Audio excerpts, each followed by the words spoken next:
Hello and welcome. You're watching Happiest Health, and we have a special guest today, Dr. Nandita Iyer. You know her from her Instagram handle, Saffron Trails. She's joining us here at the Edge of Nutrition Summit 2024. Thank you so much for joining us and welcome. There are a lot of myths that you bust on a day to day basis, and there's so much of it. So, there's content every day as far as nutrition is concerned. A few of them that I would want to ask you: is reheating food bad? See, everything has to be compared with something else. Now, if you're looking at cooking fresh meals and eating that, yeah, it is good for you, and there's no harm with that. Expecting that everything be cooked fresh and doing that is just not practical. Food can be packed properly in airtight containers when it's hot and put in the fridge, so there's no chance for any bacterial contamination. And even any leftover food, you can portion it out and see like what's going to be leftovers and put it in straight away, and then you heat it up properly to its full boiling point and then eat it. There is absolutely no thing that is any day better than ordering from your delivery services. You have absolutely no idea what they are putting in that, what is the hygiene condition, what is the storage condition. So no, home cooked food reheated 100% it's fine. White rice versus brown rice. See, if you like brown rice and if you enjoy the taste and it makes you full for longer, please go ahead and eat brown rice. But there are no big reasons to say that this one is better than the other, because rice we always eat with other things. So, whatever minuscule fiber and micronutrients that you're getting in brown rice, you can get that from white rice if you're eating it with the other proper vegetables and your dal and your salads and whatever it is. So, when you ultimately compare these two meals, it's going to be the same. But if white rice is giving you more comfort and it makes you feel good, then please eat white rice. There is nothing to stop people from eating white rice.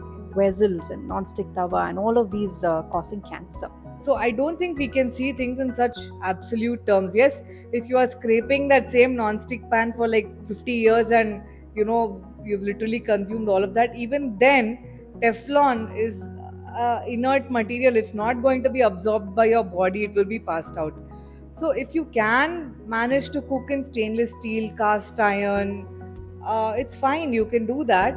But that doesn't mean you have to throw away all your existing utensils and go buy these. I think Indian cooking for a very long time, we've been fairly responsible with what we are cooking. This non-stick, of course, is a very recent trend when you look at the long period through which we've been cooking. So yeah, if you have your grandparents' utensils and all at home, feel free to use that. Also, this whole craze for clay pot and all these materials, you also have to be careful that that mud and whatever that clay is used is not contaminated and stuff. So going overboard with natural materials is also not always safe. Sugar versus jaggery. Well, sugar is sugar. Again, going with jaggery for the sake of some micronutrients, like people say jaggery is rich in iron, but are you going to eat 100 grams of jaggery, in which case it is dangerous. So please don't look at jaggery as a source of iron. You have to get your iron from other proper food sources and not from sugar. So again, if you like the taste of jaggery, if some traditional desserts are made with jaggery, yes, but don't call any dessert or sweet healthy because that sugar has been replaced with jaggery. Your blood sugar wise, everything calorie wise, it's all going to be the same impact. Rice versus chapati. See, if you're on a calorie controlled diet or something, then it's maybe easier sometimes to eat chapatis. Then say two thin chapatis are say 120 calories, but a cup of rice, which is much more than that. Again, I'm not specifying the calorie because it depends on the type of rice, how it's cooked, the volume of the rice, that etc. So uh, go between the two, and whatever, like if you're having a certain dish that goes better with rice, you have that.